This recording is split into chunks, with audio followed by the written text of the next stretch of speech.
வணக்கம் மாணவர்களே. குருகுலம் கல்வி சேவையில் உயிரியல் பாடத்துக்கூடாக உங்களை நான் சந்திக்கின்றேன். உயிரியல் பாடத்தில் 10 அலகுகள் உண்டு. இ10 அலகுகளில் நாங்கள் 8வது அலகை தற்போது பார்க்க இருக்கிறோம். 8வது அலகு சுற்றாடல் உயிரியல். சுற்றாடல் உயிரியல் எம்மை சூழ உள்ள பகுதிகளை பற்றிய ஒரு கல்வி. இந்த சுற்றாடல் உயிரியலில் நாங்கள் பல்வேறு பாகங்கள் உண்டு. சுற்றாடல் என்றால் என்ன என்றது முதல் நாங்கள் பார்க்க வேண்டும். அப்போ சுற்றாடல் எம்மை சுற்றி உள்ளது. எம்மை சுற்றி என்ன உண்டு? உயிர் உண்டு, உயிரற்றது உண்டு. அவைகளுக்கு இடையில் ஒரு இடைத்தாக்கம் உண்டு. அப்போ உயிர், உயிரற்றது, அவற்றுக்கு இடையான இடைத்தாக்கங்கள், இந்த மூன்றையும் அடிப்படையான கல்விதான் இந்த சுற்றாடல் உயிரியல். அப்போ சுற்றாடல் என்றது உயிர், உயிரற்றது, இடைத்தாக்கம்.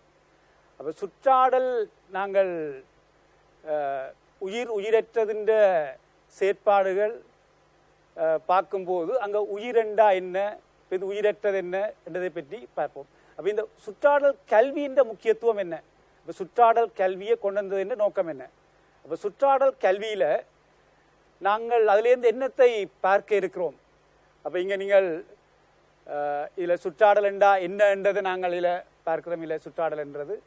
அடுத்தது சுற்றாடல் கல்வியின் இப்போ நாங்கள் கல்வியின் முக்கியத்துவம் என்ன, சுற்றாடல் கல்வியின் முக்கியத்துவம். அப்போ இதில் உயிர்களை பற்றி, உயிரின் தன்மைகள், அது எவ்வாறு உயிரற்றதோட தொடர்பு கொண்டிருக்கு என்றதை நாங்கள் அறிகிறோம். உயிரற்றதோடு அது இந்த தொடர்பு என்ன? அப்போ அதை நாங்கள் அறிகிற மூலம் இந்த சூழலை நாங்கள் எப்படி நாங்கள் ஒரு முகாமைத்துவம் செய்யலாம். இன்றைக்கு சூழலில் இயற்கை அனர்த்தங்கள் நடைபெறுகின்றது. செயற்கையாக மனித செயற்பாடுகள் இன்றைக்கு சூழலை பாதித்து கொண்டிருக்கின்றது. அப்போ இதுகளை நாங்கள் முன்கூட்டியே அறிந்து அந்த சுற்றாடல் நிலைமைகளை நாங்கள் கற்கிறதால நாங்கள் அந்த சுற்றாடல் வருங்காலத்தில் எதிர்வு கூறலாம். இது என்ன நடக்கப் போகின்றது சுற்றாடல். அப்போ நாங்கள் உயிரினங்கள் இத்தனை உயிரினங்களுடைய சூழலில் இருக்குது. அப்போ இது நீண்ட காலத்தில் பல உயிரினங்கள் அழிந்து கொண்டு போகின்றது. அப்போ அழிந்து கொண்டு போகும்போது அப்போ அவை எப்படி நாங்கள் காப்பு செய்யலாம்? அப்போ இயற்கையை நாங்கள் படிக்க வேணும் முதலாவது. அப்போ இயற்கையில் என்ன அந்த உயிருக்கும் இயற்கைக்கும் உயிரற்றதுக்கும் உள்ள தொடர்பை நாங்கள் அறியாமல் நாங்கள் இன்றைக்கு இந்த பூமியில் வாழ இயலாது. இந்த இயற்கை அனர்த்தங்கள் எவ்வளவு நடைபெறுகின்றது. அப்போ அந்த இயற்கை அனர்த்தங்கள்லேருந்து எம்மை பாதுகாக்கணும். சில இயற்கை அனர்த்தங்களை நாங்கள் தப்ப முடியாது. அப்போ அதை நாங்கள் பாதுகாக்கணும். எம்மை இந்த சூழலை பாதுகாக்கணும். நாங்களும் ஏனி அங்கியிலும் சிறப்பாக வாழ்வோம். ஏனி அங்கியில் சிறப்பாக வாழ்ந்து நாங்கள் வாழலாம். அப்போ சூழல் சரியாக முகாமைத்துவம் செய்யப்பட வேண்டுமெனில் அந்த சூழலை கல்வி அது முக்கியமானது, சூழல் முகாமைத்துவம். அப்போ நீங்கள் அந்த சூழலின் அழகியல் முக்கியத்துவத்தை நாங்கள் அறிஞ்சு கொள்ளலாம். சூழலின் அழகியல் முக்கியத்துவம். அப்போ சூழலின் அழகியல் முக்கியத்துவங்கள் நாங்கள் அறிஞ்சு அதை நாங்கள் ஒரு பொழுதுபோக்கு தேவைகளுக்கு பயன்படுத்தலாம். அப்போ பல்வேறு எங்கட தேவைகளை பயன்படுத்தலாம். நோய் தாக்கங்கள் வருது. அப்போ இது எப்படி நாங்கள் சமாளிக்கலாம்? இன்றைக்கு உலக ரீதியாக பாதிக்கப்பட்ட நோய் தாக்கம் எடுத்தோம்னு சொன்னால் COVID-19 தாக்கம் உலக ரீதியாக பல பேரை தாக்கியுள்ளது. இது சுற்றாடல் ஏற்பட்ட மாற்றம், ஒரு புதிய இனம் உருவாக்கப்படுது. அப்போ நாங்கள் இந்த சுற்றாடலை சரியாக நாங்கள் அறிந்து அதை முகாமைத்துவம் செய்கிறதால் மூலம்தான் நாங்கள் வெல்லலாம். இந்த சூழலை நாங்கள் வென்று நீண்ட காலம் மனித வாழ்க்கையை, இந்த உயிரங்கி என்ற வாழ்க்கையை வெற்றிகரமாக கொண்டு செல்லலாம். அப்போ சுற்றாடல் கல்வி மிக முக்கியமானது. அப்போ இந்த சுற்றாடல் கல்வி தனியாக பயாலஜி உயிரியல்காரருக்கு மட்டுமல்ல, உயிரியல் துறையில் இருக்கிறார்களுக்கு மட்டுமல்ல சுற்றாடல் கல்வி. அப்போ நாங்கள் இது சகலருக்கும் இது தேவையான ஒன்று. சகல துறைகளிலேயும் உள்ளவர்கள் தேவை. அப்போ அடிப்படையில் இந்த சுற்றாடல் கல்வி வர வேணும். அப்போ சுற்றாடல் கல்வி அடிப்படையில் எல்லாருக்கும், அதாவது நாங்கள் கீழ் வகுப்புகளில் இருந்து கூட அந்த அறிவு வேணும். அந்த அறிவு இருந்தால் தான் நாங்கள் எப்படி நாங்கள் பாதுகாக்க. இன்றைக்கு உயர்தர வகுப்புகளில் மாணவர்கள் வந்தோடனே பிரித்து விடுறோம். உயிரியல் துறை, கணிதத்துறை, மற்றது வர்த்தகத்துறை, வேணிய துறைகளுக்கு நாங்கள் பிரித்து விடும்போது அவர்களுக்கு அந்த அறிவுகள் போதாமல் இருக்கு. அப்போ சுற்றாடலை ஒரு கண்டபடி முகாமைத்துவம் செய்ய போயிடும். அப்போ சுற்றாடலை சரியான இன்றைக்கு அரசு துறைகளில் போய் சேரும்போது அந்த சுற்றாடல் அறிவு இல்லாத இந்த சூழலை நாங்கள் கண்டபடி குழப்புவோம். அப்போ எனவே சுற்றாடல் அறிவு மிக முக்கியம். அப்போ நாங்கள் இதில் ஒரு அடிப்படையான சில பாயிண்ட் முக்கியமான சில இதுகள் போட்டிருக்கிறோம். அந்த சுற்றாடல் இந்த முக்கியத்துவம், கல்வியின் முக்கியத்துவம், இதை பற்றி நிறைய நாங்கள் படித்து சொல்லி கொண்டு போகலாம். சுற்றாடல் முக்கியத்துவம் என்றது எக்கச்சக்கம். இன்றைக்கு சுற்றாடலிருந்து பொருட்களை நாங்கள் எடுத்துத்தான் நாங்கள் எங்களோட தேவையை பூர்த்தியாகி கொண்டிருக்கிறோம். அப்போ எங்களோட தேவை எல்லாமே சூழல்லேருந்து தான் எடுக்கிறோம். அப்போ அந்த தேவை கண்டபடி எடுக்கிறதால சூழல் பாதிக்கப்படும். அப்போ அது சரியான முறையில் முகாமைத்துவம் செய்ய வேண்டும் அந்த தேவைகள். அப்போ அதை நாங்கள் அதில் சொல்லி கொண்டு போகலாம். சூழல் முகாமைத்துவம். அப்போ சூழல் முகாமைத்துவம் இல்லையென்று எங்களோட அழிவு தான் மிச்சம் வாழ்க்கையில். அப்போ அதுக்கு இன்றைக்கு முக்கியமான காரணம் இன்றைக்கு COVID-19 நாங்கள் சொல்லலாம். அப்போ அது நாங்கள் சரியாக அதை முகாமைத்துவம் செய்யலைன்னு சொன்னால் பிரச்சனை. வருங்காலம் புதுசாக ஏதாவது நடக்கலாம். ரைட். அடுத்து நாங்கள் பார்ப்போம் இந்த சுற்றாடலுடைய ஒழுங்கமைப்பு மட்டங்கள். அப்போ ஒழுங்கமைப்பு மட்டங்கள் என்று பார்த்தோம் என்று சொன்னால் அது அடிப்படையாக இருக்கிறது தனியன். அப்போ தனியன் என்றது ஒரு அங்கி. இப்போ நான் ஒரு அங்கி, நீங்கள் ஒவ்வொருவரும் ஒவ்வொரு அங்கி, இல்லை எறும்பு போகுது, நுழம்பு போகுது, அந்த மரம் என்ன, அந்த ஒவ்வொன்றும் ஒவ்வொரு அங்கி, ஒவ்வொரு தனியன், ஒவ்வொரு அங்கியும் தனியன், இண்டிவிஜுவல்.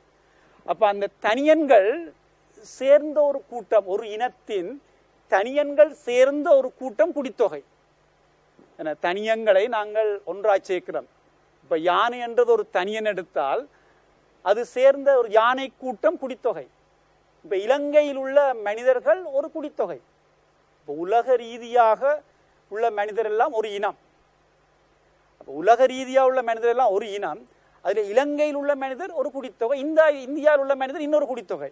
அப்போ குடித்தொகை என்றது ஒரு குறித்த பரப்புல வாழ்றது, குறித்த பரப்பில் வாழ்ற ஒரு இனம் அங்கே கூட்டம். அடுத்து சாகியம். அப்போ குறித்த பரப்பில் உள்ள பல்வேறு குடித்தொகைகள், ஒரு குறித்த பரப்பு. இப்போ சிங்கராஜா காடு, சிங்கராஜா காடுல இருக்கிற அந்த உயிரங்கிகள் வெவ்வேறு இன அங்கிகள் கூட்டி இருக்குது அங்கே. அப்போ தாவரங்கள், விலங்குகள், நுண்ணங்கிகள், விலங்குகளில் பல வகைகள் இருக்கு, பல இனங்கள் இருக்கு.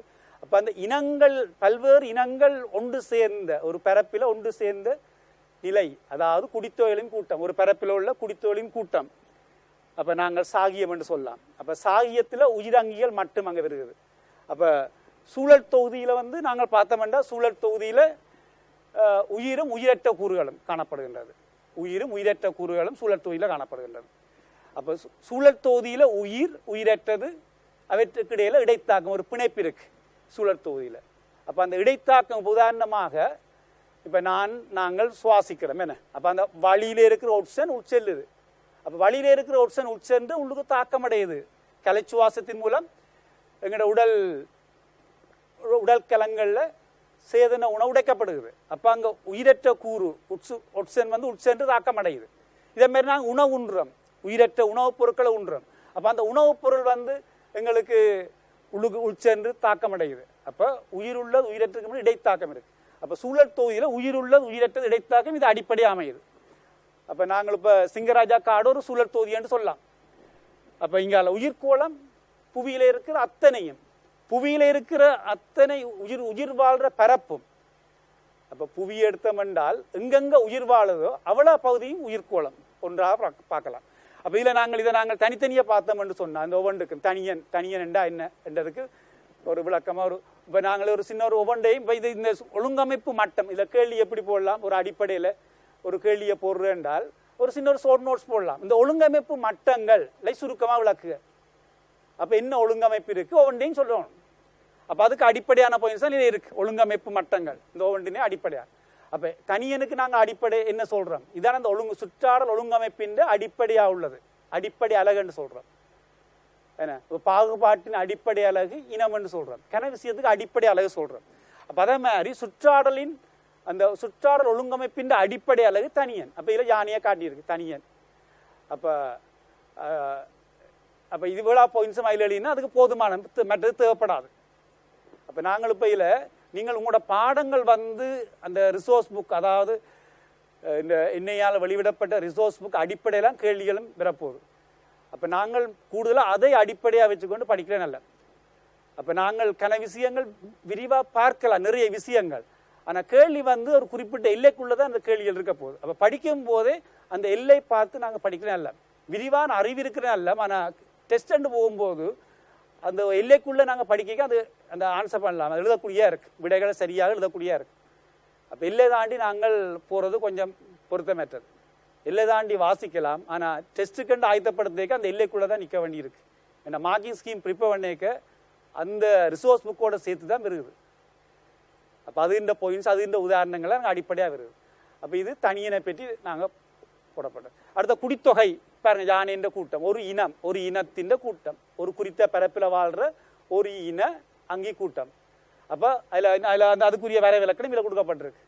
அப்போ அது அவளாம் இருந்தால் சரி. அப்போ அந்த குறித்த பரப்பு சொல்ல வேண்டி இருக்குது, ஒரு இன அங்கி கூட்டம் மட்டும் சொல்ல வேண்டி இருக்கு. ஏன்னா அப்போ இது யானைகள் உள்ள ஒரு குறிப்பிட்ட, இப்போ யானை அதில் பாடு வில்பத்து போட்டிருக்கு. வில்பத்து தேசிய பூங்காவின் வாழும் யானைகளின் கூட்டம். ரைட். அப்போ ஒரு பரப்பு சொல்கிறோம், அந்த பரப்பு தான் இந்த வில்பத்து. அப்போ குறித்த ஒரு பரப்புன்னு சொல்லணும். சும்மா யானை என்று சொன்னால் யானை இலங்கையில் இருக்குது, இந்தியாவில் இருக்குது, பல நாடுகளில் ஆப்பிரிக்காவில் இருக்குது. அப்போ இந்த குடித்தொகை சொல்லணும்னு அந்த பரப்பு சொல்லியே ஆகணும். அப்போ இடம் சொல்ல வேணும். அப்போ அதுக்காக நாங்கள் இதில் வில்பத்து தேசிய பூங்கான்னு சொல்லியிருக்கு.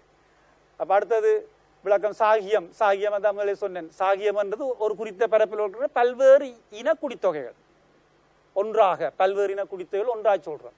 அப்போ அவைக்கிடையில் இடைத்தாக்கம் ஒன்று தாக்கி இருக்கு. ரைட். அப்போ அந்த சாகியத்தில் பல குடித்தொகை ஒன்று சேர்ந்த நிலை. ரைட். அடுத்தது சூழற்தொகுதியை நாங்கள் எடுத்தோம்னு சொன்னால் அது முதலே பார்த்துட்டோம். அது உயிர் உள்ளது உயிரற்றது குறித்த பரப்பில். அப்போ உதாரணம் நீங்கள் சிங்கராஜா காடு சொல்லலாம், ஒரு குளச்சூழல் சொல்லலாம், என்ன, அல்லது ஒரு புல்வெளி சொல்லலாம், சவண்ணா புல்வெளி, என்ன, அல்லது ஏதாவது ஒன்று நீங்கள் சொல்லலாம். அப்போ உதாரணத்துக்கு பல விதமாக நாங்கள் ஒரு வீட்டு தோட்டமே ஒரு சூழற்தொகுதி. சூழற்தொகுதி இயற்கையாகவும் இருக்கலாம், செயற்கையாகவும் இருக்கலாம், அது சிக்கலாகவும் இருக்கலாம், எளிமையாகவும் இருக்கலாம். ஏன் ஒரு விழுந்த ஒரு உக்கும் மரம், ஒரு மரம் ஒன்று கீழே விழுந்து அது உக்கி கொண்டிருக்கு. அப்போ அந்த உக்கி கொண்டிருக்கிற மரமே ஒரு சிறிய சூழற்தொகுதி. அப்போ அங்கே சூழற்தொகுதிக்கு என்ன வேணும்? உயிர் வேணும், உயிரற்றது வேணும், அவற்றுக்கு இடையில இடைத்தாக்கம் வேணும். அப்போ மரம் உயிரற்றது, அந்த இறந்த மரம், அதில் நீர் இருக்கும், வளி இருக்கும், ஏனைய உயிரற்ற சேதன பொருட்கள் இருக்கும். அங்கே உயிராக நுண்ணங்கீர் பாக்டீரியா இருக்குது, ஃபங்கஸ் இருக்குது, வேறு அங்கே அதில் எறும்பு இருக்கும், கரையான் இருக்கும். அதை சாப்பிட, கரையானை சாப்பிட அதில் ஓனான் வரலாம், கரையானை சாப்பிட அதில் கோழி வரலாம், வேறு பறவைகள் வரலாம், அந்த சின்ன குருவி பறவையை சாப்பிட வேறு ஒரு பூனை வரலாம். அப்போ எல்லாம் சேர்ந்து ஒரு சூழற்தொகுதி. அப்போ உயிர் உயிரற்றது இடைத்தாக்கம் சேர்ந்தது. அப்போ அதை வடிவாக விளங்கி கொள்ளுங்க. விளங்கினால் உண்மையில இது பாடமாக்குற பாடம் என்று சில பேர் சொல்லினோம். அப்போ உண்மையில பாடமாக்குற பாடம் அல்ல, உண்மையில விளங்குற பாடம், சூழலோட சேர்ந்தது. அது அடிப்படையான சொல்ல சரியா முக்கியமாக பார்த்து வைக்கணும். அப்போ சூழற்தொகுதியில் உயிரென்றது வேணும், உயிரற்றது வேணும், உயிர் உயிரிலி அவற்றுக்கு இடையில இடைத்தாக்கங்கள் வேணும். ரைட். அப்போ அந்த உயிர் உள்ளதான் இதை நாங்கள் சாகியம், என்ன, சாகியங்கள் என்று நாங்கள் எல்லாம் போட்டிருக்கோம். இப்போ சாகியம். அப்போ நீங்கள் உயிர் உள்ளதுன்னு போட்டாலும் ஓகே. அப்போ உயிர் உள்ளது உயிரற்றது இடைத்தாக்கம் என்றது. அப்போ அடுத்தது நாங்கள் உயிர்கோளம். அப்போ புவி முழுவதும் எங்கெங்கே உயிர் வாழுதோ அந்த பகுதி எல்லாத்தையும் நாங்கள் உயிர்கோளம்.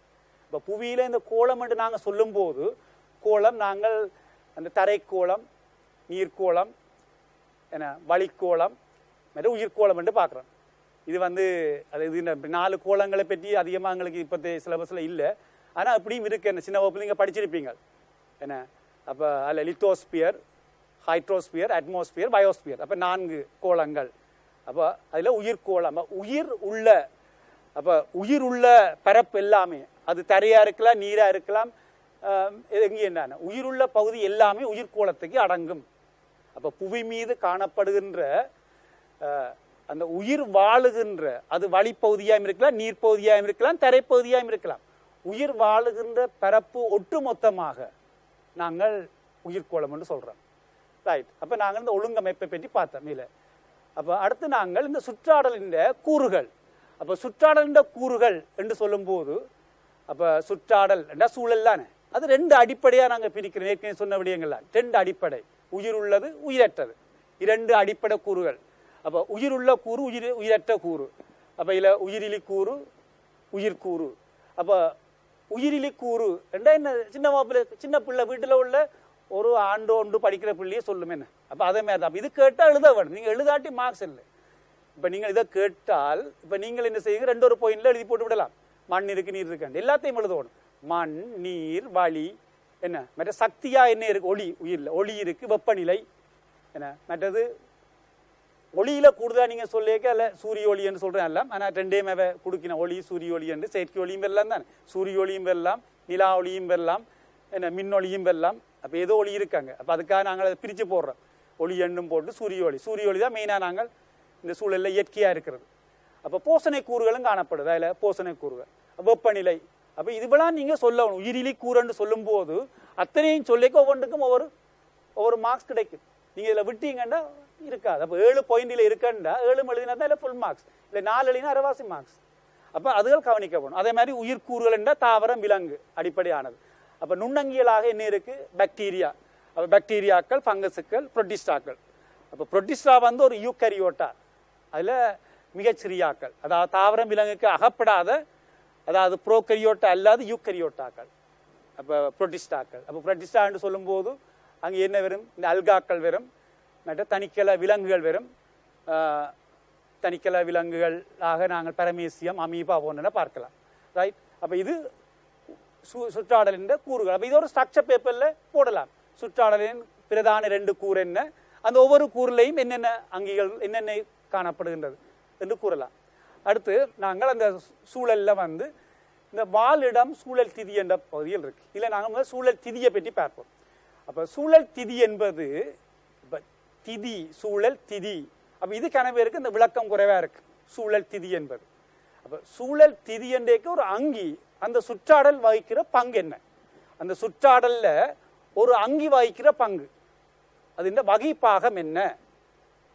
ஒரு நாடகம் எடுத்தோம் என்று சொன்னால் அந்த நாடகத்தில் நீங்கள் அரசனா, மந்திரியா, என்ன சேவகனா அல்லது அரசியா, உங்களோட பங்கு என்ன, அந்த பங்குலாம் நீங்க இருக்கணும். நீங்க சேவகன் சேவகன் மாதிரி இருக்கணும், அரசன் அரசன் மாதிரி இருக்கணும், நடிக்கணும். அதே மாதிரித்தான் அந்த பங்கு, ஒரு அங்கி அந்த சூழல்ல வகையான பங்கு வகிக்கிறது. அப்ப அங்கின்ற பங்கு என்ன? அப்ப தாவரம் ஒளித்தோப்பு செய்யுது, தாவர உண்ணி என்ன செய்யுது, ஊனுண்ணி என்ன செய்யுது, பிரிகியாக்கியல் என்ன செய்யுது. அப்ப அந்த அங்கிகள் அந்த சூழல்ல வகிக்கிற பங்கு. அப்ப அதை நாங்கள் சூழல் திதி என்று சொல்றோம். அப்ப அங்கியின் வகிப்பாகம். அப்ப இதுல நீங்கள் அதுல சில அடிப்படையான பாயிண்டுகள் போடப்பட்டிருக்கு. அப்ப இந்த சூழல் திதியின் செயற்பாடுகள், அப்ப சூழல் திதியின் செயற்பாடுகள் இந்த சில விடயங்களை உள்ளடக்கி இருக்கிறது. எவ்வாறு அந்த சக்தி எவ்வாறு அங்கிகள் பெறுகின்றது, அங்கி சக்தி எவ்வாறு பெறுகின்றது, சக்தி எவ்வாறு கடத்துகின்றது, சூழல் தொகுதி கூட அங்கி சக்தியை கடத்துகிற முறை எப்படி, ரைட். அடுத்தது ஒரு அங்கிக்கும் அந்த சூழலுக்கும் இடைத்தாக்கங்கள் என்ன, ரைட். அப்போ இவ்வளோ பகுதிகளை நீங்கள் எழுத வேணும். ஒரு சூழல் திதியை பற்றி சுருக்கமாக விவரிக்க சொன்னால், அப்போ முதலாவது அதுண்டா என்ன, சூழல் திதி என்றா என்னன்னு சொல்லுவோம். அப்போ அதான் அந்த வகை பங்கு, சூழல் தொகுதி ஒரு அங்கியின் வகை பங்கு, ரைட். அப்போ அடுத்தது அப்போ அந்த அது என்னத்துல தங்கி இருக்கு, அந்த ஒரு திதி, ஒரு அங்கியின் திதி என்னத்துல தங்கி இருக்கு. நாங்கள் அடிப்படை சும்மா சிம்பிளா சொன்னால் ஒரு சூழல் திதி என்னத்துல தங்கி இருக்குன்ற ஒரு அங்கியின் வாழிடம், போசனை, அவற்றை தேவை, போட்டி, இதுகளில் தங்கி இருக்கு. ஒரு அங்கிக்கு என்ன தேவைப்படுது, அந்த தேவையை அடிப்படையில அவர் போட்டி போடுவார். அவற்றை வாழிடம் அங்கே இருக்கு. அப்ப அந்த அடிப்படையில அவர் அந்த தேவைகளை வாழிடத்தை பொறுத்து, அவற்றை போசனையை பொறுத்து தன் தேவையை பூர்த்தியாக்கி கொள்வார். அப்ப நீங்கள் அடிப்படையை வச்சுக்கொள்ளலாம். நீங்கள் ஒரு அங்கின்ற வாழிடம், தேவை, போட்டி போன்ற தன்மைகளின் அடிப்படையில் அந்த சூழல் திதி தீர்மானிக்கப்படும். அந்த திதியை நாங்கள் எடுக்க ஒரு அங்கி, சில அங்கிகள்ல திதி அவற்றை வாழ்க்கை வட்ட பருவத்தோட மாறும். அங்கின்ற வாழ்க்கை வட்டத்தின் பருவங்களோட மாறும். உதாரணங்கள் வண்ணாத்தி பூச்சி எடுப்போம். வண்ணாத்தி பூச்சியில முட்டை, குடம்பி, கூட்டுப்புழு, நிறைவுடலி. அப்ப அது இந்த குடம்பி எடுத்தோம்னு சொன்னால் குடம்பி மயிர் கொட்டி, அது இலை சாப்பிடுது, இலையிலான் இருக்குது, இலை சாப்பிடுது. வண்ணாத்தி பூச்சி பறந்து திரியுது, தேன் குடிக்குது. அப்ப 2 பேர்ட்ட உணவு முறைகள் வித்தியாசப்படுது, 2 வாழ்ந்திருக்கிற இடங்கள் வித்தியாசப்படுது. அப்ப அங்க சூழல் திதி வேறுபடுது. ஒரு அங்கின்ற வாழ்க்கை நிலைகளோட அவற்றை சூழல் திதி வேறுபடுது. ஆனால் ஒரு இனத்துக்கு சூழல் திதி வந்து தனித்துவமா இருக்கு. ஒரு இனம் என்று பார்த்தால் ஒரு சில அங்கிகளுக்கு வாழ்க்கை என்ற அந்த நிலைகளோட, வாழ்க்கை வட்ட நிலைகளோட சூழல் திதி மாறுபடலாம், வாழ்க்கை நிலைகளோட. ஆனால் பொதுவாக நாங்கள் எடுக்க ஒரு இனத்தின் சூழல் திதி தனித்துவமா இருக்கு. அதுக்குள்ள இன்னும் ஒரு இனம் வந்து அங்க போக முடியாம இருக்கு. அப்ப அதுல இன்னும் ஒன்றுக்கு அதுல சின்ன ஒரு வித்தியாசம் இருக்கு கட்டாயம். இப்ப நாங்கள் ஆடும் மாடும் என்று எடுத்தோம்னு சொன்னாலே 2 தாவர உண்ணி. அப்ப 2 தாவர உண்ணி என்று சொன்னால் அது 2மே ஒரு சூழல் திதி என்று எடுக்கலாது, வித்தியாசப்படும். அவன் உணவு முறைகள்ல வித்தியாசம் இருக்குது. என்ன, மாடு புல்லி சாப்பிடும், ஆடு இலகுல சாப்பிடும். அப்ப அங்க வித்தியாசப்படுது. அப்ப அந்த தாவர உண்ணிதான் அவ உண்ணுற தாவரங்களை வித்தியாசப்படுது. அப்ப அந்த தேவை போட்டிகள் வித்தியாசப்படும். அப்ப எனவே ஒன்றை ஞாபகம் வைக்கணும், திதி ஒரு இனத்துக்கு தனித்துவமா இருக்கும் என்றாலும் சிலவற்றில ஒரு இனத்தின் வாழ்க்கை வட்டத்தின் நிலைகள்ல சிலவற்றுக்கு வேறுபடலாம். ரைட். அப்ப இந்த சூழல் திதி மூலம் அந்த என்னென்ன இந்த பாயிண்ட்ஸில் நாங்கள் 6 பாயிண்ட்ஸ் கொடுத்துருக்கு. அப்ப அந்த சூழல் திதி பின்வரும் செயற்பாடுகள் உள்ளடக்கி இருக்கு என்றதை பார்த்துக்கொள்ளணும். இந்த திரையை பார்த்தீங்கன்னு சொன்னால் அதில் சூழல் திதியின் செயற்பாடுகள் இதில் சில பாயிண்ட்கள் உள்ளடக்கப்பட்டுள்ளது.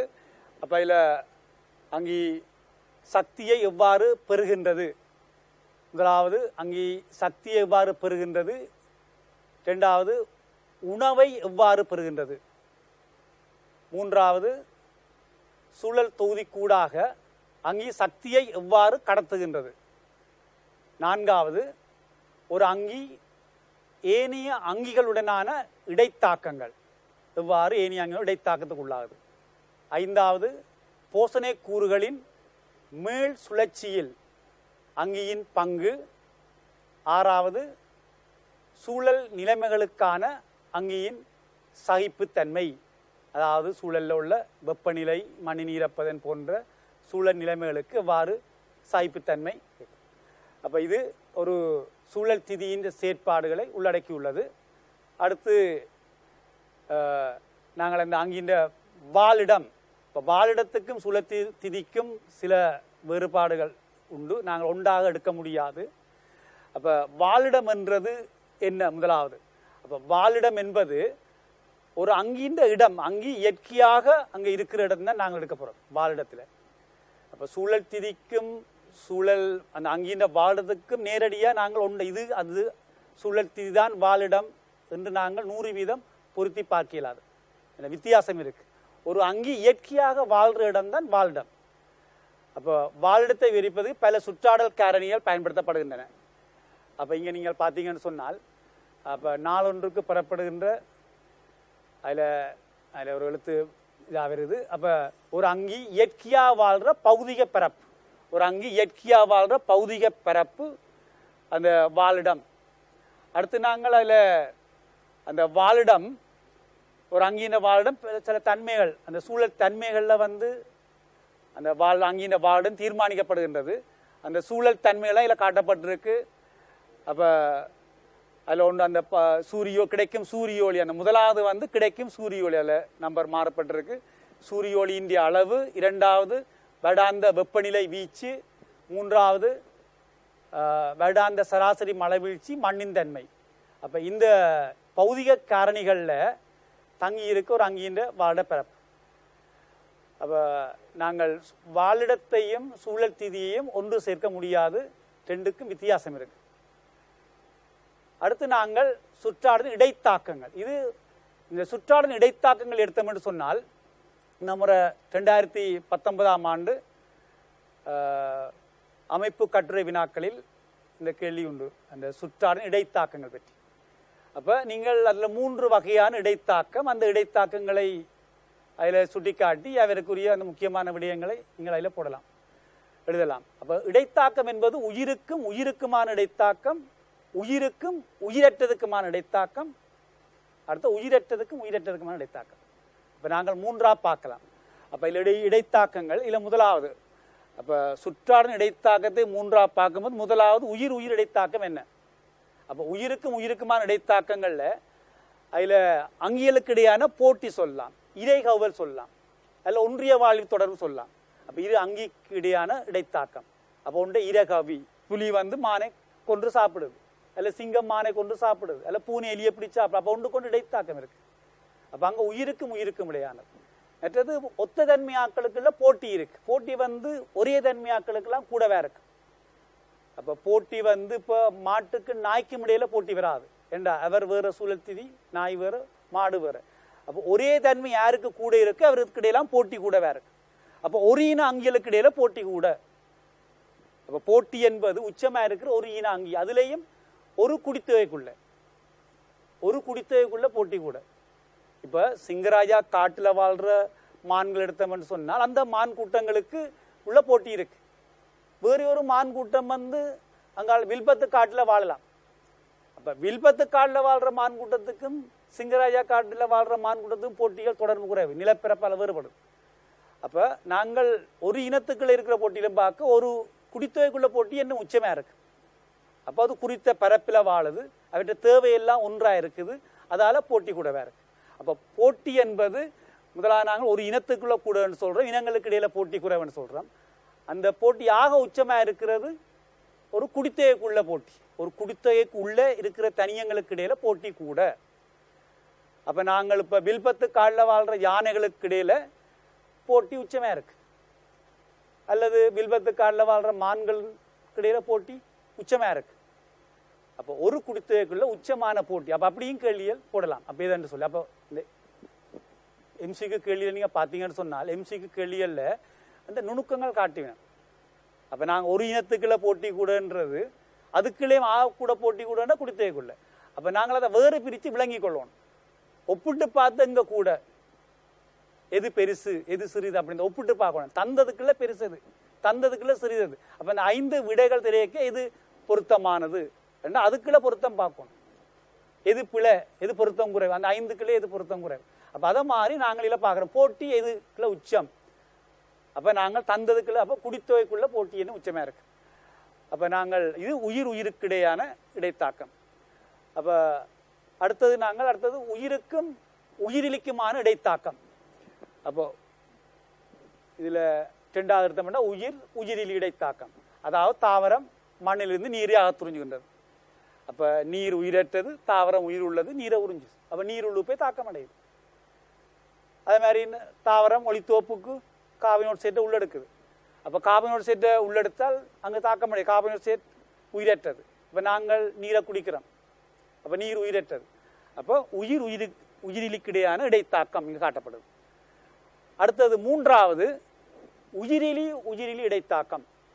அப்போ உயிரிலி இடைத்தாக்கம் என்று சொல்லியிருக்க அப்போ மண்ணில் நடைபெறும் ரசாயன தாக்கம் என்ற உதாரணம் போட்டிருக்கு. இப்படி பலது நாங்கள் சொல்லலாம். இப்போ மண்ணுக்குள்ள பல்வேறு பதார்த்தங்கள் தாக்கம் அடையுது, பல்வேறு பதார்த்தம் உண்டு, அதுக்கிடையில ரசாயன தாக்கம் பல விதமாக நடக்கலாம். இப்போ நீருக்கும் அங்கே உள்ள வேறு ஏதாவது பதார்த்தங்களும் தாக்கம் இருக்கலாம். இப்போ நீர் சேர்ந்த தாக்கம், நீர் போப்பு தாக்கம், அப்படி பல விதம். அப்போ உயிரற்ற தாக்கங்கள் இதில் இருக்குது. அப்போ அதுக்கு நாங்கள் எங்களோட பயாலஜியோட தொடர்பாக நாங்கள் பார்க்கும்போது இந்த மண்ணில் நடக்கிற ரசாயன தாக்கங்களை போட்டிருக்கு. அப்போ இந்த 3ஐயும் நீங்கள் இப்படியே எழுதுவோம் என்ன. அப்போ இதில் நீங்கள் அந்த 3 வகையான இடைத்தாக்கம் என்று சுட்டி காட்டியிருக்கு.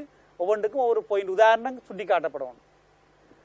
அடுத்து நாங்கள் சூழல் தொகுதி ஒன்றில் சக்தி பாய்ச்சல். அப்போ சூழல் தொகுதி ஒன்றில் சக்தி பாய்ச்சல் என்று பார்த்தோம் என்று சொன்னால் அப்போ சக்தியின் முதலிடம் எது, சக்தியின் ஆரம்ப இடம் அடிப்படையாக இருக்கு என்ற சூரியன்.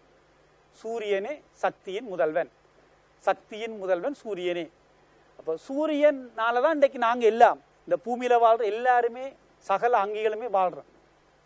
அந்த சூரியன் 1 மாதம் ஸ்ட்ரைக் பண்ணினால் இன்றைக்கு நாங்கள் யாருமே வாழ முடியாது. அப்போ இந்த பூமியில இருக்கிற அங்கிகள் எல்லாம் சூரியனை நம்பி வாழுகின்றது.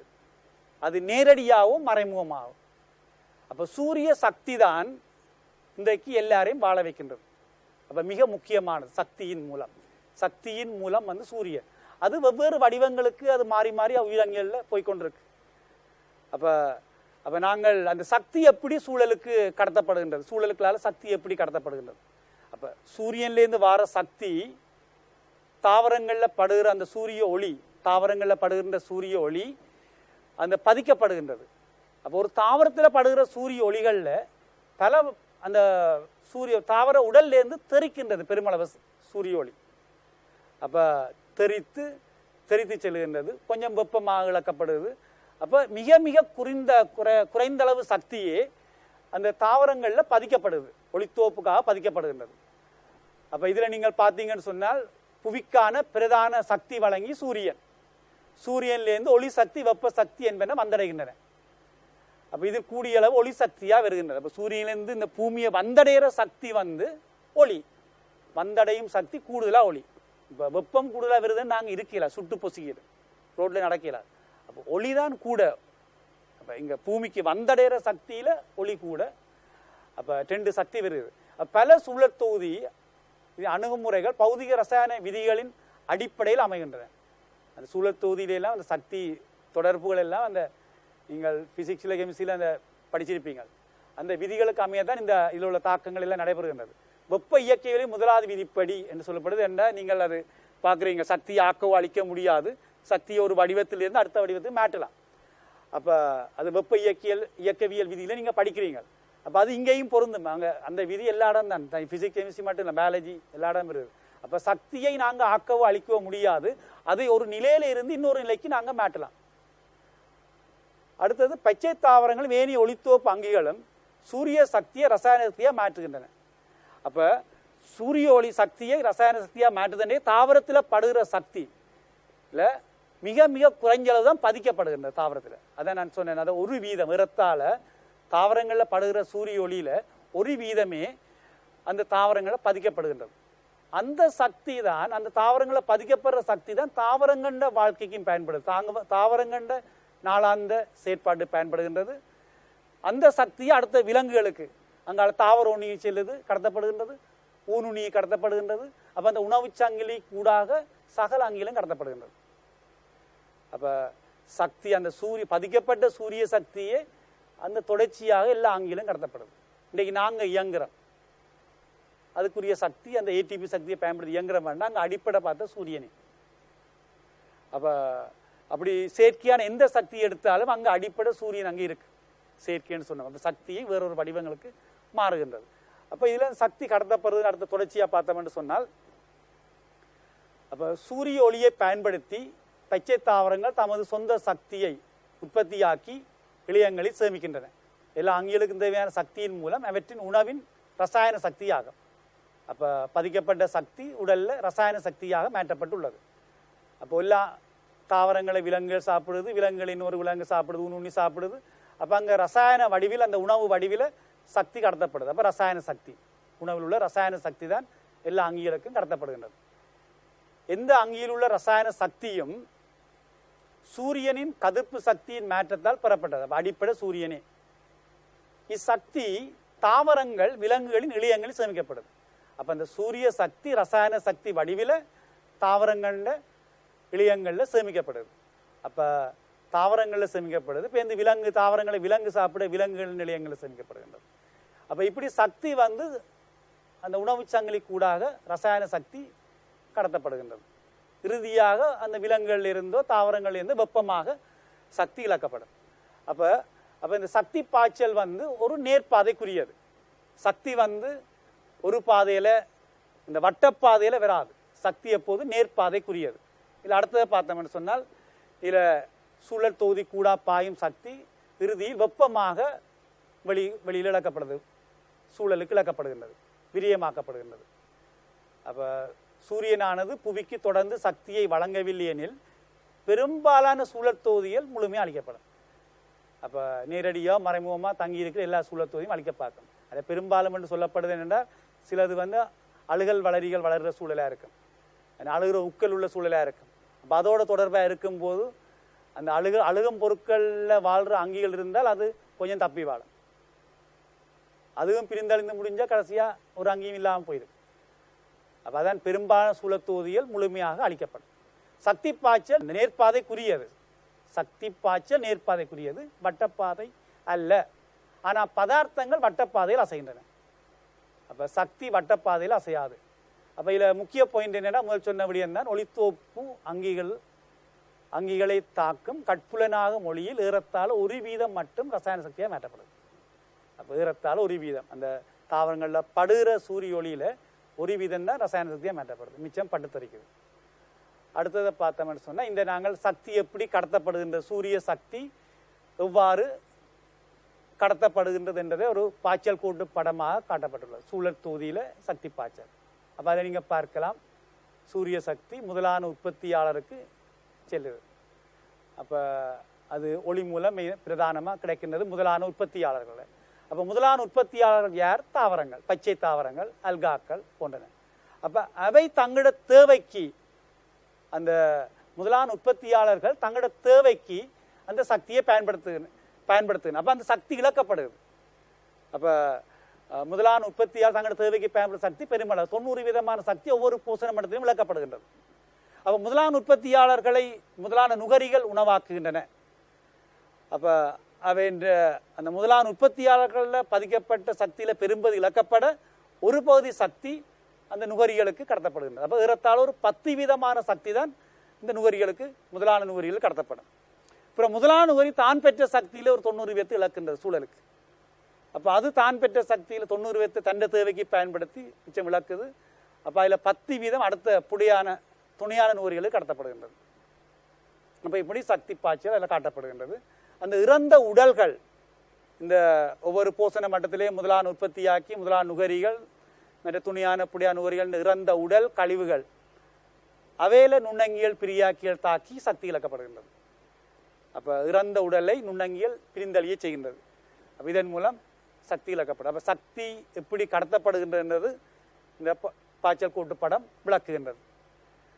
அப்போ அடுத்தது வழங்கப்பட்ட குறித்த கால அளவில் தற்போசனையாளர்களால் உற்பத்தியாகப்பட்ட சேன பொருட்களில் ரசாயன சக்தியாக மாற்றப்பட்ட ஒளிசக்தியின் அளவு முதலான உற்பத்தி. இதுக்கு வருவோம் இந்த முதலான உற்பத்தி. அப்போ முதலான உற்பத்தி என்றது என்ன? அந்த குறிப்பிட்ட ஒரு கால அளவு வழங்கப்பட்ட குறித்த கால அளவில் அது ஒரு அலகாயும் இருக்கலாம் அல்லது இது குறிப்பிட்ட அது எத்தனையோ அந்த அலகு வந்து ஒரு குறிப்பிட்ட ஒரு கால அளவு, அது ஒரு நாளோ ஒரு கிழமையோ ஒரு மாதமோ ஒரு வருடமோ குறிப்பிட்ட ஒரு கால அளவில் தற்போசனையாளர்களால் பதிக்கப்பட்ட அந்த உற்பத்தியாக்கப்பட்ட சேன பொருட்களில் பதிக்கப்பட்ட சக்தி ரசாயன சக்தி ஒளி சக்தி ரசாயன சக்தியாக மாற்றப்பட்டு அதில் பதிக்கப்படுது. அப்போ குறித்த கால அளவில் உற்பத்தியாளர்களால் சூரிய ஒளி ரசாயன சக்தியாக மாற்றப்பட்டு அந்த உணவில் தூக்கப்படுற உணவில் பதிக்கப்படுகின்றது. அப்போ இதை நாங்கள் அது இந்த முதலான உற்பத்தி என்று சொல்கிறோம். அப்போ முதலான உற்பத்தி திறன் என்றா என்ன? முதலான உற்பத்தி திறனுக்கு நாங்கள் ஒரு அலகு என்ற கால அளவை ஒரு அலகுன்னு சொல்லுவோம். அது ஒரு நாள் அல்லது ஒரு மாதம் அல்லது ஒரு வருடம். ஒரு வருடத்தில் ஒரு அலகு பரப்பையும் சொல்லலாம். ஒரு வருடம் ஒரு கால அலகு ஒரு கால அளவு மற்றும் ஒரு அலகு பரப்பு. அப்போ அதாவது ஒரு வருடத்தில் ஒரு அலகு பரப்புன்னா ஒரு ஹெக்டேர்னு சொல்லலாம், அல்ல ஒரு மீட்டர் ஸ்கொயர்னு சொல்லலாம், ஒரு கிலோமீட்டர் ஸ்கொயர்னு சொல்லலாம். ஒரு கிலோமீட்டர் வர்க்க பரப்பில் அல்லது ஒரு மீட்டர் வர்க்க பரப்பில். அப்போ ஒரு அலகு பரப்பில் ஒரு அலகு கால அளவில் இந்த முதலான உற்பத்தியாளர்களால் அந்த சூரிய ஒளி சக்தி என பதிக்கப்பட்டு ரசாயன சக்தியாக மாற்றப்படுகின்ற அளவு. அப்போ எவ்வளவு சூரிய ஒளி சக்தி என ரசாயன சக்தியாக மாற்றப்படுகின்றது. அப்போ தூக்கப்படுற அந்த உணவின் மூலம் அந்த ஒளி சக்தி ரசாயன சக்தியாக மாற்றப்படுகின்றது. அப்போ அங்கே கால அளவு ஒன்றென்று சொல்லிக்க அதை முதலான உற்பத்தி திறன் என்று சொல்கிறோம். அப்போ நீங்கள் இதில் பார்த்தீங்கன்னு சொன்னால் அந்த ரெண்டையும் நீங்கள் பார்க்கலாம். அப்போ முதலாவது என்ன சொல்லப்படுது, வழங்கப்பட்ட அல்ல குறித்த கால அளவினுள் தற்போசனை கால அளவு தற்போசனையாளர்களால் உற்பத்தி செய்யப்பட்ட அப்போ சேதன பொருட்களில் ரசாயன சக்தியாக மாற்றப்பட்ட ஒளி சக்தியின் அளவு முதலான உற்பத்தி. அடுத்தது முதலான உற்பத்தி மிக அதிகமாக உள்ள சூழத்து சமுத்திரம். இதை நீங்கள் உதாரணம் தெரிய வேணும். முதலான உற்பத்தி திறன். இப்போ முதலான உற்பத்தி அதிகமாக உள்ளது சமுத்திரம், முதலான உற்பத்தி அதிகமாக உள்ள சூழத்தொகுதி என்ற சமுத்திரம். ஏன்னா சமுத்திரம் பெரிய பரப்பு. அப்போ பெரிய பரப்பு அந்த பரப்பளவு எங்களுக்கு முதலான உற்பத்தியில் சொல்லல. முதலான உற்பத்தியில் வந்து இந்த பரப்பளவு சொல்லாதபடியால் அப்போ எந்த சூழத்தொகுதியில் முதலான உற்பத்தி கூடன்னா இது பரப்பில் பெருசாக இருக்கும், அதுக்கு முதலான உற்பத்தி கூட. அப்போ சமுத்திரம் பெரிது, 70% சமுத்திரம். அப்போ சமுத்திரத்தில் மேலே நிறைய அல்காக்கள் இருக்கு. அப்போ சமுத்திரத்தில் முதலான உற்பத்தி அதிகம். முதலான உற்பத்தி திறன் அதிகம் என்று சொன்னால் அயனமண்டல மழைக்காடு முதலான உற்பத்தி திறன். அப்போ நாங்கள் இதில் திரையில் விழுகிறத நாங்கள் பார்த்தோம் என்று சொன்னால் இதில் முதலான 2வது பாயிண்ட் எடுப்போம். அதில் முதலான உற்பத்தி மிக அதிகமாக உள்ள சூழத்தொகுதி சமுத்திரம். அடுத்து எடுத்தோம்னா ஒரு அலகு கால அளவினுள் ஒரு அலகு பரப்பினுள் தற்போசனையாளர்களால் உற்பத்தியாக்கப்பட்ட சேதன பொருட்களில் ரசாயன சக்தியாக மாற்றப்பட்ட ஒளியின் அளவு முதலான உற்பத்தி திறன். அப்போ அதுக்குரிய அலகுகள் கொடுக்கப்பட்டிருக்கு. அப்போ நீங்கள் கிராம் அதில் கிராம் மீட்டர் -2 அதில் நாள் டே -1 சொல்லலாம், அல்லது கிலோகிராம் ஹெக்டேர் -1 இயர் -1 சொல்லலாம், அதில் ஜூல் மீட்டர் -2 இயர் -1. இதில் ஏதோ ஒரு அலகில் நாங்கள் அளக்கலாம். இப்போ இந்த ரெண்டுக்கும் வித்தியாசம் வந்து பிரைம், அதாவது உற்பத்தி திறன் என்பது ஒரு அலகு பரப்பில் ஒரு அலகு கால அளவில் எவ்வளவு ஒளி சக்தி ரசாயன சக்தியாக மாற்றப்படுது. ஆனால் முதல் உற்பத்தியில் வந்து முதலான உற்பத்தியில கால அளவு சொல்லவில்லை. அப்ப எனவே உங்களுக்கு அந்த வித்தியாசம் விளங்க வேணும். அப்ப முதலான உற்பத்தி கூடியது சமுத்திரம் ஏனென்றால் பரப்பளவு சொல்லல, கால அளவுன்னு சொல்லல, பரப்பளவுன்னு சொல்லல. முக்கியமா பரப்பளவை பாருங்க, பரப்பளவு சொல்லல. அப்ப சமுத்திரம் பெருசு, உற்பத்தி கூட. மற்ற முதலான உற்பத்தி திறன்ல ஓர் அலகு என்று நாங்கள் சொல்லியாச்சு, வரையா இருக்கிறோம். அப்போ ஓர் அலகு என்று சொன்னால் சமுத்திரத்தில் ஓர் அலகு உற்பத்தி திறன் எவ்வளவு, அயனமண்டல மழைக்கால உற்பத்தி திறன் எவ்வளவு. அயனமண்டல மழைக்காலில் படப்படையாக மரங்கள் உண்டு. அப்போ அந்த படுகிற சூரிய ஒளி மேக்சிமம் பயன்படுத்தப்படுது. சமுத்திரத்தில் மேல்மட்ட பரப்பில் இருக்கிற அங்கியல் மட்டும்தான் அந்த சூரிய ஒளியை பதிக்கின்றது. மேல் பரப்பில் இருக்கிற கீழே ஆழம் கூட ஒளி போகிறது குறைவு, இருட்டாக இருக்கு. அப்போ அங்கே கீழே ஒளி பயன்படுத்தப்படாது. அப்போ எனவே அயனமண்டல மழைக்காலத்தை படைப்படையாக மரங்கள் இருக்கு. அப்போ அந்த உயர்ந்தள ஒளி சக்தி பயன்படுத்தப்படுவதால் உற்பத்தி திறன் கூட. அப்போ முதலான உற்பத்தி திறன் கூடியது அயனமண்டல மழைக்காடு, முதலான உற்பத்தி கூடியது சமுத்திரம். அப்போ இந்த அலகுகளும் உங்களுக்கு ஞாபகம் இருக்க வேணும். இந்த இதுகள் கேள்விக்கு வந்திருக்கு. இது பழைய பாஸ் பேப்பரில் இந்த கேள்விகள் வரப்பட்டிருக்கு. இது ஸ்ட்ரக்சரில் வர விளக்கணம் போடுவினோம். உற்பத்தி திறன், முதலான உற்பத்தி திறன் என்றால் என்ன, அதனுடைய அலகு என்ன, அது எந்த சூழலில் கூட. அடுத்தது அப்போ இதை நாங்கள் இதில் ஒரு கணிப்பீடு மாதிரி செய்யலாம். அப்போ இதுலேயும் அந்த கேள்வி இப்போ எங்களோட நியூ சிலபஸ் தான், பழைய சிலபஸ்களில் கேள்விகள் இருக்குது. ஆனால் இந்த சமன்பாட்டை பற்றி எங்களுக்கு ஒன்றும் புதிய சிலபஸில் இதை பற்றி சொல்லலை. ஆனால் சக்தி மாற்றங்கள் என்று சொன்னால் இது இருக்குது அப்படியே. அப்போ நாங்கள் பாவிக்கிற புத்தகம் கேம்பல் பயாலஜி 10th எடிஷன். அப்போ கேம்பல் பயாலஜி 10th எடிஷனில் இதுகள் இருக்குது. அப்போ எனவே அந்த நேரடியாக ரிசோர்ஸ் புக்கில் இந்த சமன்பாட்டை போட இல்லை. ஆனால் பழைய சிலபஸ் இது படிப்பிச்சுட்டாங்க, கேம்பல் பயாலஜியில் இருக்கிறபடியாக சொல்ல வேண்டியிருக்கு. அப்போ அதில் முதலாவது பாயிண்ட் ஏற்கனவே சொன்ன பாயிண்ட் தான். அதில் முதலான உற்பத்தி திறன் மிக அதிகமாக உள்ள சுழற் தொகுதி அயனமண்டல மழைக்காடு சொல்லியாச்சு. அந்த சமன்பாடு என்ன, ஜிபிபி சமன் என்பிபி சக ஆர். ஜிபிபி என்றது மொத்த முதலான உற்பத்தி திறன், என்பிபி தேறிய முதலான உற்பத்தி திறன், ஆர் சுவாசம். அப்போ தாவரத்தில் தாவரத்தை எடுத்தோம்னா தாவரத்தில் பதிக்கப்பட்ட அந்த சக்தியின் அளவு, ஒளி சக்தியின் அளவு தான் மொத்த முதலான உற்பத்தி திறன். தாவரம் தன் தேவைக்கு அந்த தான் பதித்த சக்தியில் தன் தேவைக்கு பயன்படுத்தும் ஒரு பகுதியை. அப்போ எஞ்சியதான் அடுத்த போஷண மடத்து போகின்றது, எஞ்சியது அடுத்த போஷண மடத்து கடத்த போன்றது. அப்போ நாங்கள் அந்த எஞ்சிய பகுதி, தாவரத்தில் எஞ்சி இருக்கிற சக்தி அந்த தேறிய முதலான உற்பத்தி திறன். அடுத்த சூழலுக்கு அடுத்த சூழல் அல்ல, அடுத்த போஷணை மட்டத்துக்கு கடத்த வேண்டிய சக்தி தான் அது தேறியது. அப்போ தான் பாவிச்ச சக்தியை விட தேறிய, தான் பாவிச்ச சக்தி இழக்கப்படுவது சுவாசத்தில் இழக்கப்படுகின்றது. அப்போ வேறு இதிலையும் இழக்கப்படலாம், கூடுதலாக சுவாசம் தான் இழக்கப்படுகின்றது. அப்போ அந்த இழக்கப்படுற சக்தியும் தேறிய முதலான உற்பத்தி திறன் நாங்கள் சேர்த்தோம்னா மொத்த முதலான உற்பத்தி திறன் வரும். அப்போ இதில் ஏதாவது ஒன்றை பெருமானை தந்து கேட்டால் நீங்கள் அதை கணிப்பிடக்கூடிய இருக்க வேண்டும். அப்போ அது அடுத்தது நாங்கள் அதில் அந்த வசனத்தை அதில் பார்த்தோம் என்று சொன்னால், இதில் நீங்கள் திரையில் பார்க்கலாம், ஒரு அலகு கால அளவினுள் ஒரு கால அளவு, ஒரு அலகு பரப்பினுள் தற்போசனை அளவு உற்பத்தியாக்கப்பட்ட சேதன பொருட்களில் ரசாயன சக்தியாக மாற்றப்பட்ட ஒளி சக்தியின் மொத்த அளவு மொத்த முதலான உற்பத்தி திறன் ஜிபிபி. அப்போ இதற்குள்ள சுவாச சக்தி உள்ளடக்கப்படுகின்றது. அந்த சமன்பாட்டை சொல்லப்பட்டிருக்கு. அப்போ அந்த தேறிய சக்தியும் சுவாச சக்தியும் சேர்த்ததான் மொத்தமாக எவ்வளவு சக்தியை தாவரங்கள் பதிச்சிருக்கின்றது தான் சொல்லப்படுது. அப்போ இந்த வரவிலக்கணங்களும் உங்களுக்கு விளங்கி வச்சு மேலே பாடமாக்காமல் நீங்கள் அதை விளங்கணும், என்ன சொல்லப்படுதுன்றதை விளங்கணும். அப்போ என்ன அங்கே சொல்லப்படுது, அடிப்படை என்ன விடயம்ன்றதை நீங்கள் விளங்கி அது என்ன சொல்லுகள் முக்கியம் அதை விளங்கினீங்கன்னா வசனத்தை நீங்கள் கோத்து பிடிக்கலாம். அப்போ வசனத்தை சேர்த்து அமைக்கிறது உங்களுக்கு தெரியும். அப்போ நேரடியாக பாடமாக்கால் விளங்கி சிலது பாடமாக்க வேண்டியதும் இருக்கு.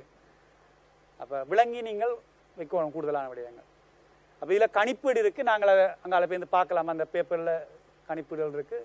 இப்போ நாங்கள் கொஞ்சம் இந்த தியரியை கொஞ்சம் பார்த்துட்டு பார்க்கலாம். அங்கே அடுத்தது ஒரு அலகு கால அளவினுள் ஒரு அலகு பரப்பளவினுள் தற்போசனையாளர்களால் அப்போ உற்பத்தியாக்கப்பட்ட உயிர்த்திணிவின் அளவு தேறிய முதலான உற்பத்தி திறன். அப்போ தேறிய முதலான உற்பத்தி திறன் என்றால் என்ன என்றதில் போடப்பட்டிருக்கு. அப்போ தேறிய முதலான உற்பத்தி திறன் காணணும் என்றால் அந்த மொத்த முதலான உற்பத்தி திறன்லேருந்து சுவாச சக்தியை கழிக்கிறோம். அது எளிய சமன்பாடு தான் நாங்கள் மாற்றி இருக்கிறோம். அப்போ இதில் கஷ்டம் இல்லை, ஆனால் கேள்விகள் இருக்கு. அப்போ நாங்கள் எல்லாத்துக்கும் ஆயத்தமாக இருக்கணும். அப்போ இந்த ரெண்டுக்கும் வித்தியாசம் என்ன? அந்த மொத்த முதலான உற்பத்தி திறனுக்கும் தேறிய முதலான உற்பத்தி திறனுக்கும் என்ன வித்தியாசம்? ஒன்றில் சுவாச சக்தி சேர்க்கப்பட்டிருக்கு, ஒன்றில் சுவாச சக்தி இல்லை. அப்போ அதை புரிஞ்சு கொள்ளணும். அப்போ 2018ஆம் ஆண்டு நினைக்கிறேன் அந்த ஒரு MCQல வந்திருக்கு இந்த கேள்வி ஒன்று, நீங்கள் பார்க்கலாம். ரைட். அப்போ நாங்கள் அந்த சக்தி கடத்துகிற இதுகளை பற்றி பார்த்தோம். அப்போ அடுத்தது நாங்கள் பார்க்க வேண்டியது இதுவும் சக்தி கடத்துகிற ஒரு தொடர்பான விடயம்தான் உணவுச்சங்கிலி. அப்போ உணவுச்சங்கிலி என்றால் என்ன? ஒரு தொடர் அங்கிகள்ன்ற ஒரு வெவ்வேறு போஷண மட்ட தொடர். அப்போ அந்த போஷணை தொடர்பு ஊட்டல் தொடர்புன்னு சொல்கிறோம். ஊட்டல் தொடர்பு அங்கின்ற ஊட்டல் தொடர்புகளுக்கு ஊடாக இது விளக்கப்படுகின்றது. அப்போ முதலாவது இந்த உணவுச்சங்கிலில் அடிப்படையாக அமைவது ஒரு உற்பத்தியாக்கி அமையும். உணவுச்சங்கிலில் அடிப்படையாக அமைவது ஒரு உற்பத்தியாக்கி பழமையாக. அப்போ ஒரு முதலான உற்பத்தியாக்கின்னு ஆரம்பித்து ஒரு சுழற் தொகுதியின் ஒரு போஷண மட்டத்திலிருந்து அடுத்த போஷண மட்டத்துக்கு சக்தி போஷணை என்பன கடத்தப்படுகின்ற அங்கியின் ஒரு நேரிய தொடர் உணவுச்சங்கிலி. அப்போ உணவுச்சங்கிலி என்றால் என்ன என்றதை நீங்கள் சொல்லணும். அதில் முக்கியமானது அந்த போஷணை தொடர் ஒரு நேரிய சங்கிலி. என்ன கடத்தப்படுது? சக்தி கடத்தப்படுது, போஷணை கடத்தப்படுது, ஒரு நேரிய தொடர். அப்போ போஷணை மட்டங்கள் கூட கடத்தப்படுது. அப்போ இங்கே அடிப்படையில் இருக்கிறது முதலான உற்பத்தியாக்கி அடிப்படையில் காணப்படுகின்றது. அப்போ இந்த உணவுச் சங்கிலிகள் உண்மையில இயற்கையில் உணவுச்சங்கிலி என்றது நாங்கள் எடுக்கல, உணவு விலையாத்தான் இருக்கு. இயற்கையில் ஒரு சூழலில் எடுத்தோம்னு சொன்னால் தனியாக உணவுச்சங்கிலி என்று ஒரு சூழல் இல்லை. ஏனென்றால் அங்கிகள் எல்லாம் அந்த உணவு தொடர்பால் பின்னி பிணைந்துள்ளது. இப்போ நாங்கள் எளிமையான உணவுச்சங்கிலி ஒரு 6ஆம் வகுப்பு பிள்ளையை ஒரு உணவுச்சங்கிலியை எழுத சொன்னால் என்ன எழுதுவினோம்? நீங்கள் கீழ்வகுப்பில் படித்தது என்ன புல்லோ நெல்லோ போடுறீங்க. வெட்டுக்கிளி, தவளை, பாம்பு, இது ஒரு எளிய உணவுச்சங்கிலி. அப்போ அந்த உணவுச்சங்கிலி எடுத்தோம்னு சொன்னால் இப்போ நெல்லை வெட்டுக்கிளி சாப்பிடுகின்றது, வெட்டுக்கிளியை தவளை சாப்பிடுகின்றது, தவளையை பாம்பு சாப்பிடுகின்றது. அப்போ இந்த உணவுச்சங்கிலியில் தவளைக்கு உணவு என்ன? வெட்டுக்கிளி. வெட்டுக்கிளி இல்லைன்னா தவளை செத்துடும், தவளை இல்லைன்னா பாம்பு செத்துடும். அப்போ அப்படி இருக்கல சூழல்லாம் பின்னி பிணைந்திருக்கு. அப்போ அந்த உணவுச்சங்கிலி என்ற நிலை நாங்கள் எளிமையாக கற்றுக்கொள்வது படிக்கிறதுக்காக நாங்கள் எழுதுற மொழியே தனியாக உணவுச்சங்கிலி இருக்காது. அந்த உணவுச்சங்கிலியில சிக்கலா ஒன்று பிணைக்கப்பட்டிருக்கு. அப்போ ஒவ்வொரு அங்கியும் ஒரு உணவை மட்டும், ஒரு வகையான உணவை மட்டும் உண்மையில. அப்போ பல வகையான உணவு உண்ணு. அப்போ பாம்பு தவளையை மட்டும் சாப்பிடல. பாம்பு எலியை பிடிக்கும், என்ன வேறு ஏதாவது பூச்சிகளை பிடிக்கலாம், வேறு ஏதாவது சிறிய விலங்குகளை சாப்பிடலாம். அப்போ ஒரு வகையான உணவு மட்டும்தான் இல்லை, பல வகையான உணவு. அப்போ ஒன்று இணைக்கப்பட்டிருக்கு. அப்போ இது நாங்கள் இலகுவாக இந்த பாடத்தை கற்றுக்கொள்வதற்காக இந்த உணவுச்சங்கிலியை நாங்கள் பார்க்குறோம். ரைட். அப்போ உணவுச்சங்கிலியை எடுத்தோம்னு சொன்னால், அப்போ அந்த உணவுச்சங்கிலி ஒரு தரைச்சூழல் எடுத்தோம்னு சொன்னால் அந்த தரைச்சூழலில் அந்த உணவுச்சங்கிலியில் வர இணைப்புகள் ஏறத்தாழ ஒரு 4 அல்லது 5 தான் பெறலாம். ஏன்னா ஒவ்வொரு போஷணை மட்டத்திலும் சக்தி இழக்கப்படுகின்றது. அப்போ அதால் அந்த உணவுச்சங்கிலி இந்த அந்த ஒவ்வொரு போஷணை மட்டம் சக்தி குறைந்து கொண்டு செல்லும். அப்போ எனவே உணவுச்சங்கிலியில் அங்கே அங்கிருந்து எண்ணிக்கை குறைந்து செல்லும் அங்கால போகும்போது. அப்போ அதால் சக்தி பற்றாக்குறை வரும். அப்போ அதிகமாக எண்ணிக்கை இருக்க இயலாது. அப்போ 4 அல்லது 5 விலங்குகள், 5 போஷண மட்டங்கள் மட்டும் இருக்கலாம். அப்போ இந்த உணவுச்சங்கிலியில் இருக்கிற ஒவ்வொரு விலங்கும் ஒவ்வொரு இணைப்புன்னு சொல்கிறோம், இணைப்பு அல்லது போஷண மட்டம். அப்போ நெல், வெட்டுக்கிளி, தவளை, பாம்பென்றால் அதில் 4 இணைப்பு இருக்குது, 4 போஷண மட்டங்கள் இருக்குது. அப்போ வளமே 4 அல்லது 5 வரலாம். ஏன்னா அங்கால சக்தி பற்றாக்குறை வருகின்றது. அப்போ சக்தி பற்றாக்குறை எண்ணிக்கை குறையுது. ஒரு காட்டில் என்ன எடுத்தோம்னா சிங்கங்கள் எண்ணிக்கை குறையும். அங்கே மான்கள் கூட்டமாக இருக்கு, பன்றிகள் கூட்டமாக வரும். ஆனால் சிங்கம் சிங்கிளாக தான் வரும், சிங்கம் தனியத்தான் வரும் என்றால் அது எண்ணிக்கை குறைவு சொல்லப்படுது. ஆனால் மான்களோ பன்றிகளோ கூட்டமாக இருக்கு, அவை தாவர உண்ணி. அப்போ நிறைய இருக்குல்ல, அங்கால ஊனுண்ணிக்கு சக்தி பற்றாக்குறை இருக்கு. அப்போ அதால் எண்ணிக்கை குறையுது, அவருக்கு உணவு பற்றாக்குறை வருது. அப்போ அதிகம் பெருக முடியாமல் நிலை இருக்குது. அப்போ இது சூழலின் நியதி. அப்போ உணவு சங்கிலி என்னத்தை விளக்குகின்றது என்றால் சக்தி கடத்துது, உணவு கடத்தப்படுகின்றது விளக்குது. அதில் நீங்கள் அந்த பாயிண்டை பார்த்தீங்கன்னு சொன்னால் அதில் முதலாவது ஒரு முதலான உற்பத்தியாக்கியுடன் ஆரம்பித்து ஒரு சூழத்தொழில் ஒரு போசனை மட்டத்திலிருந்து அடுத்த போசனை மட்டத்துக்கு அந்த சக்தி போசனை கடத்தப்படுறது. அங்கேயும் ஒரு நேரிய தொடர் உணவுச் சங்கிலி எனப்படும். அடுத்தது ஒரு பொதுவான உணவுச் சங்கிலி அடியிலிருந்து ஆரம்பித்து, அடி என்று சொல்லிக்க முதலான உற்பத்தியில் ஆரம்பித்து மேல் நோக்கி செல்லுகின்றது. அப்போ முதலான உற்பத்தியாக்கி முதலான நுகரி, துணையா நுகரி, புடையா நுகரி என்ற ஒழுங்கில் செல்லுகின்றது. ஒரு உணவுச் சங்கிலி அடியில் அமைவது முதலான உற்பத்தியாக்கி தான் அந்த உணவுச் சங்கிலின்னு ஒரு அடிப்படை காட்டப்பட்டிருக்கு. அப்போ உணவுச் சங்கிலி என்றது அந்த நீங்கள் முதலான உற்பத்தியாக்கிய பார்த்தீங்கன்னு சொன்னால் என்னென்ன இருக்கு? பச்சை தாவரங்கள், அல்காக்கள். இதில் முதலான என்று சொல்லி கட்டாயம் போடணும். உற்பத்தியாக்கிகளில் முதலான என்று சொல்லி போடணும் கட்டாயம். உற்பத்தியாக்கின்னு தனியாக சொல்லிடலாது. அப்போ முதலான என்று சொல்லி கட்டாயம் போடணும். பிரைமரி ப்ரொடியூசர் முதலான உற்பத்தியாக்கி. என்னென்று சொன்னால் எங்கட உடல்லே உணவு உற்பத்தியாக்கப்படுது. என்ன? புரதம் உற்பத்தியாகப்படுது. நாங்கள் உள்ள கேட்க அமினோ அமிலமாக தான் அந்த குடலால் உறிஞ்சப்படுது. அந்த அமினோ அமிலத்திலேருந்து எங்களுக்கு தேவையான புரதம் உற்பத்தியாகப்படுது. இது பொதுவாக கதைக்கிற இதை பற்றி. ஆனால் உண்மை எங்கள உடல்லே உணவு உற்பத்தியாகப்படுது, புரதம் உற்பத்தியாகப்படுது. அப்போ அதுக்காக நாங்கள் உற்பத்தியாக்கின்னு சொல்கிறே இல்லை. அப்போ உண்மையில தாவரங்களை முதலான உற்பத்தியாக்கி, பிரைமரி ப்ரொடியூசர் கட்டாயம் முதலான உற்பத்தியாக்கின்னு சொல்லுவாங்க. அது தற்போது அந்த முதலான உற்பத்தியாக்கிகள் அதில் பச்சை தாவரம், அல்கா, சயனோ பாக்டீரியாக்கள், ஒளித்தோப்பு அங்கிகள் இருக்குது, ரசாயன தோப்பு பாக்டீரியாக்கள் வருகிறது. இவ்வங்கிகள் சேதன பொருட்களை உற்பத்தியாக்குகின்றன. என சூரிய ஒளி சக்தியை பயன்படுத்தி சேதன உணவுகளை உற்பத்தியாக்கி அடுத்த நுகரிகளுக்கு இதை கடத்துகின்றன. அப்போ சக்தி முதலான உற்பத்தியாளருக்கு இருந்து முதலான நுகரிகளுக்கு கடத்தப்பட்டு பின் அது இலை உண்ணிகள் முதலான நுகரிகளாக இருக்கிறது. இலை உண்ணிகள், அதாவது தாவர உண்ணிகள்னு சொல்கிறோம். அப்போ அது கூடாக அடுத்தது துணியான நுகரிகளுக்கு போகின்றது. அது ஊனுண்ணிகளாக வளமையாக வரும். அப்புறம் அங்கால புடியா நுகரி, அதுவும் வளமையாக ஊனுண்ணிகளாக அமையும். இப்படி அந்த உணவு சங்கிலி அமைகின்றது. அப்போ ஒவ்வொரு போசன மட்டத்துக்கு கூட சக்தி கடத்தப்படைக்க ஏறத்தாழ 90% சக்தி இழக்கப்படுகின்றது. பிரதானமாக சுவாசம் அல்லது கழிவுகளால் இழக்கப்படுகின்றது. அப்போ இறுதி போசன மட்டத்துக்கு போகும்போது சக்தி பற்றாக்குறை அங்கே ஏற்படுவதால் அதன் எண்ணிக்கைகள் குறைந்து செல்லுகின்றது. அப்போ இந்த உணவு சங்கிலியும் சக்தி கடத்துகிற முறையை விளக்குகின்றது. அப்போ சக்தி பாய்ச்சல் எவ்வாறு என்றதோட தொடர்ந்த ஒரு செயற்பாடு தான் இந்த உணவு சங்கிலி. அடுத்து வர வேண்டியது அந்த உணவு சங்கிலிக்கு அடுத்து நாங்கள் அது இந்த சிக்கலான முறை பார்க்க வேண்டியது உணவு விலை. அப்போ உணவு சங்கிலின்ற ஒரு சிக்கலான அமைப்பு தான் உணவு விலையாக அமையும். அப்போ உணவு சங்கிலியை நாங்கள் விளங்கி கொண்டால் அந்த சக்தி கடத்துகிற முறை அடிப்படையில் விளங்கி கொள்ளலாம். அது இந்த ஒரு சிக்கல் தன்மையைத்தான் நாங்கள் உணவு விலையக்க பார்ப்போம். அப்போ இந்த உணவு சங்கிலியில் நீங்கள் இலை உண்ணி என்று சொல்லி இதில் கொடுக்கப்பட்ட உதாரணம், அதாவது முதலாம் படி நுகரியில் கொடுக்கப்பட்ட உதாரணம் அதில் வெட்டுக்கிளி கொடுக்கப்பட்டிருக்கு. அப்போ இப்படி நாங்கள் ஒவ்வொரு மட்டத்திலையும் ஒவ்வொரு உதாரணங்கள் இதில் கொடுக்கப்பட்டுள்ளது. அதில் இந்த முதலான நுகரிகள் நாங்கள் இலை உண்ணி என்று சொல்கிறோம். ஏன் அதில் சிலது அல்கா சாப்பிட்ற அங்கிகளும் இருக்குது, அல்கா உண்ணிகளும் இருக்குது, பாக்டீரியா உண்ணிகளும் இருக்குது அப்படின்னு சொல்லலாம். பிரதான இலை உண்ணிகள் அல்ல தாவர உண்ணிகள்னு சொல்கிறோம். அப்போ அல்காவை சாப்பிட்ற மீன்கள் இருக்குது, அதால் அது அல்கா உண்ணிகள் அப்படின்னு சொல்லலாம். அடுத்தது துணை நுகரிகள் என்று பார்க்கும்போது துணை நுகரிகள் என்று பார்த்தால் அதில் ஊனுண்ணிகள் பெரும்பாலும் அடங்கும். அவையை நாங்கள் இறைச்சி உண்ணிகள்னு சொல்லலாம். இதில் உதாரணமாக தவளை கொடுக்கப்பட்டுள்ளது. அப்போ துணை நுகரிகளை பேர்ந்து உண்பவை தான் புடை நுகரிகள். துணை நுகரிகள் உணவாக்குறது புடை நுகரிகள். அவையும் பொதுவாக ஊனுண்ணிகள். அதில் பாம்பு கொடுக்கப்பட்டுள்ளது. அடுத்த உணவு சங்கிலின்ற ஒவ்வொரு போசன மட்டமும் இணைப்புன்னு சொல்கிறோம். அந்த அந்த உணவு சங்கிலி குறுகியதாக இருந்தால் அது வினைத்திறன் கூடியதாக இருக்குது. எவ்வளவு குறுகியது? இப்போ நெல், மனிதன், குறுகிய உணவு சங்கிலி முடிஞ்சு. அப்போ உணவு சங்கிலி நீளமாக செல்லும் போது அது இந்த வினைத்திறன் குறைகின்றது.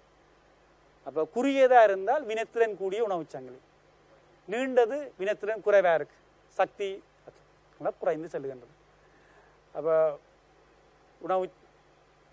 உணவு சங்கிலி, அப்போ நீண்ட உணவு சங்கிலி வந்து இப்போ தரையில் வந்து எண்ணிக்கை குறைவாக இருக்கும்.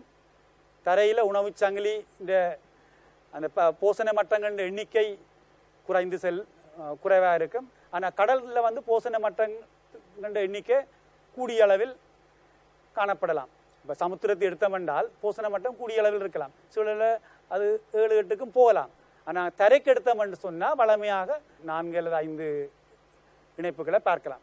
இத்துடன் இன்றைய நிகழ்ச்சியை நிறைவு செய்வோம். அடுத்த நிகழ்ச்சியில் அடுத்த பாடப்பிறப்பை பார்ப்போம். நன்றி, வணக்கம்.